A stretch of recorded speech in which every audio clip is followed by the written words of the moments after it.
नमस्कार। आप सभी का बहुत बहुत आभार, अभिनंदन। आज की वीडियो चतुर्थी तिथि पर है। गणेश जी को चतुर्थी तिथि अत्यंत प्रिय है।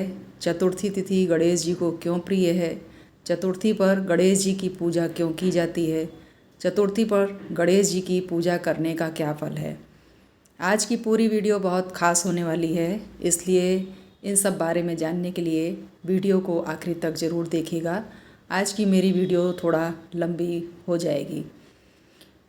श्री गणेश जी प्रथम पूज्य देव हैं, 5 देवों में भी प्रमुख हैं। विघ्नहर्ता, विनायक, संकटनाशक, मंगल कार्यों के देवता हैं। हिंदू धर्म संस्कृति में उनके आशीर्वाद के बिना किसी भी कार्य की शुरुआत नहीं की जाती। इनके पूजन आशीर्वाद से कार्य सकुशल संपन्न होगा, ऐसा पूरा विश्वास रहता है। विघ्नहर्ता गणेश को चतुर्थी तिथि क्यों प्रिय है, इसके बारे में जानें। श्री गणेश जी को अत्यंत प्रिय परम पवित्र वरदा चतुर्थी की उत्पत्ति की पवित्रतम कथा संक्षेप में इस प्रकार है। एक बार ब्रह्मा जी ने सृष्टि रचना के समय उनके हृदय में श्री गणेश जी का ध्यान आया। उसी समय उनके शरीर से महामाया परा प्रकृति का जन्म हुआ। उस देवी के 4 हाथ, 4 पैर, 4 सुंदर मुख थे। उन्हें देखकर ब्रह्मा जी भी अत्यंत प्रसन्न हो गए। उस देवी ने ब्रह्मा जी के चरण कमल में प्रणाम करते हुए कहा, हे ब्रह्मांड नायक, मैं आपके शुभ अंगों से उत्पन्न हुई हूँ। आप मेरे पिता हैं। आप मुझे आज्ञा करें, मैं क्या करूँ? हे प्रभु, आपके पावन चरण कमल में मेरा बारंबार प्रणाम है। आप मुझे रहने के लिए स्थान और मेरे भोग्य पदार्थों के बारे में मुझे बताएं। ब्रह्मा जी ने श्री गणेश का स्मरण करते हुए कहा कि मेरे हृदय में श्री गणेश जी का ध्यान आया और उसी के अनंतर तुम्हारा जन्म हुआ। इसलिए तुम श्री गणेश जी का षडाक्षर मंत्र वक्रतुंडाय हुम मंत्र का जाप करते हुए तप करो। ब्रह्मा जी के आदेश पर वह देवी वन में जाकर श्री गणेश जी का उग्र तप करने लगी। ऐसा करते हुए उन्हें हजारों वर्ष बीत गए। उनकी तपस्या से गजानन प्रकट हुए और बोले, हे महाभागे, मैं तुम्हारे निराहार तपस्या से अत्यंत प्रसन्न हूँ। तुम वनवांछित वर मांगो। वो देवी श्री गणेश जी की सुखद वाणी को सुनकर उस महिमामयी देवी ने हर्षपूर्ण उल्लास से उनकी स्तुति की।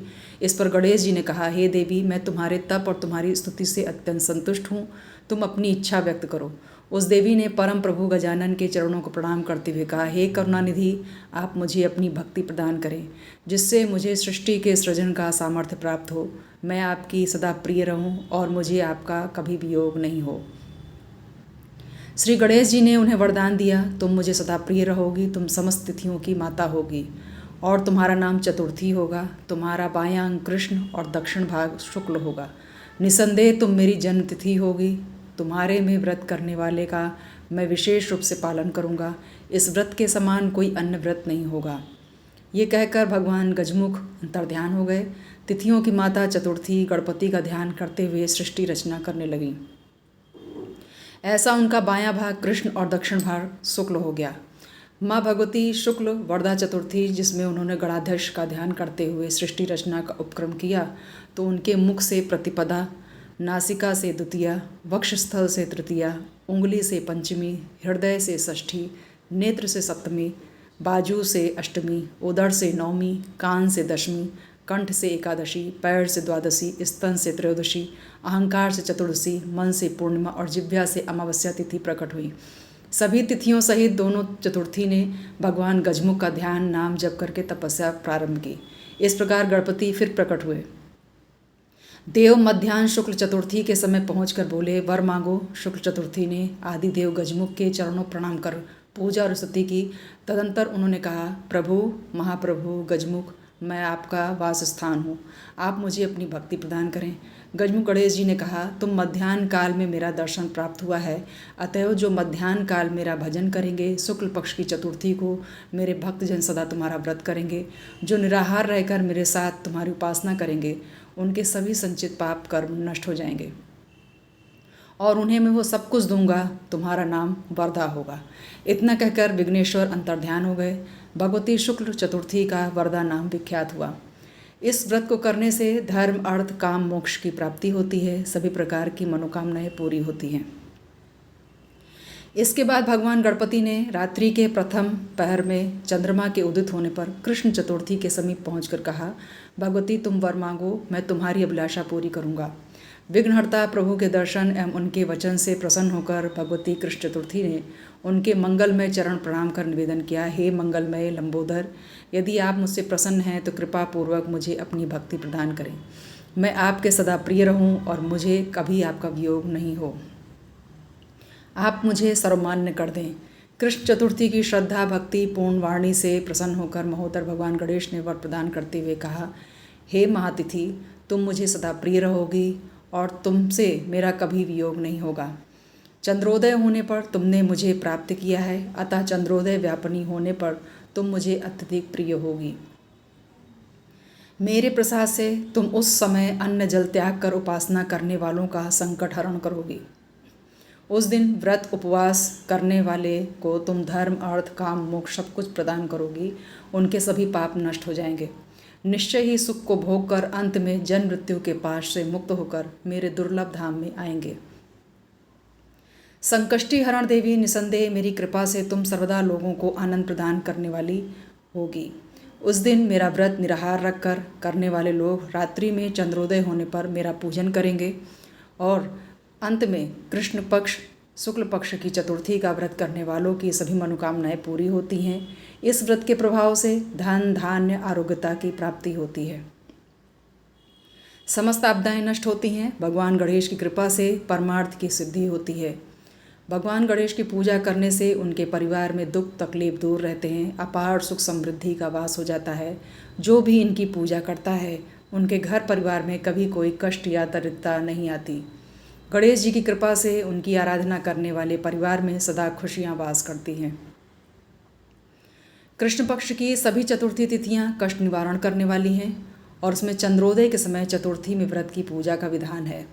शुक्ल पक्ष की चतुर्थी में मध्याह्न चतुर्थी को लिया जाता है। 12 महीने के दोनों पक्ष की चतुर्थी तिथि विशेष महत्वपूर्ण है, लेकिन जो लोग भाद्रपद कृष्ण पक्ष की चतुर्थी, बहुला चतुर्थी, कार्तिक कृष्ण पक्ष की चतुर्थी, करवा चौथ, माघ कृष्ण चतुर्थी, तिल चौथ या संकष्टी चतुर्थी, इनमें से किसी एक व्रत को भी कर लेते हैं तो वर्ष भर के चतुर्थी व्रत का फल प्राप्त हो जाता है।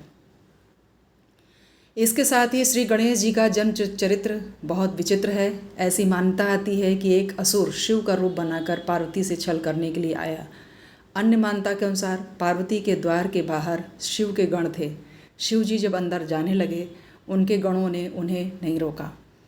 इससे माता पार्वती ने सोचा कि मैं एक पुत्र की रचना करूंगी जो मेरे घर मेरे द्वार की रक्षा करेगा। इस समय उन्होंने एक मूर्ति की रचना कर डाली और उसमें प्राण डाल दिए।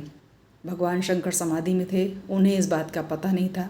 सभी देवी देवता पार्वती के पुत्र का दर्शन करने के लिए आए। पार्वती के पुत्र को देखा, उपहार दिया, लेकिन शनिदेव ने पार्वती के पुत्र को नहीं देखा, जिस पर माँ पार्वती नाराज हुई कि तुम मेरे पुत्र का दर्शन क्यों नहीं कर रहे हो। शनिदेव ने कहा, मैं आपके पुत्र का दर्शन करके क्या करूँगा, मेरी नज़र पड़ते ही इस बालक का अनिष्ट हो जाएगा। लेकिन पार्वती के बार बार कहने पर भी शनि ने अपनी दृष्टि बालक पर डाल दी। सभी देवता अपने अपने स्थान चले गए। बालक अपने द्वार पर बैठा था।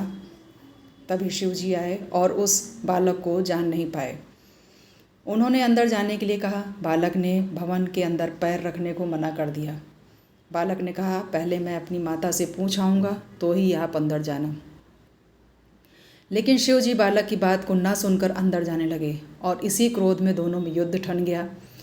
शिव जी ने बालक का पर त्रिशूल चला दिया और उसकी गर्दन आकाश में उड़ गई। भगवान शंकर के अमोघ त्रिशूल से पार्वती नंदन का मस्तक कट गया। जगत जननी माता गौरी अत्यंत दुखी हुई। उन्होंने बहुत सी शक्तियों को उत्पन्न किया और उन्हें प्रलय मचाने की आज्ञा दे दी और उन शक्तियों ने प्रलय प्रारंभ भी कर दिया। प्रलय का दृश्य देख करके देवता हाहाकार करने लगे। भयनाशिनी जगदम्बा को प्रसन्न करने के लिए देवताओं ने उत्तर दिशा से हाथी का सर लाकर पार्वती पुत्र के धड़ से जोड़ दिया। महेश्वर ने पार्वती का पुत्र पुनः जीवित किया। अपने पुत्र गजमुख को जीवित देख करके त्रिलोक जननी एवं शिव अत्यंत प्रसन्न हुए।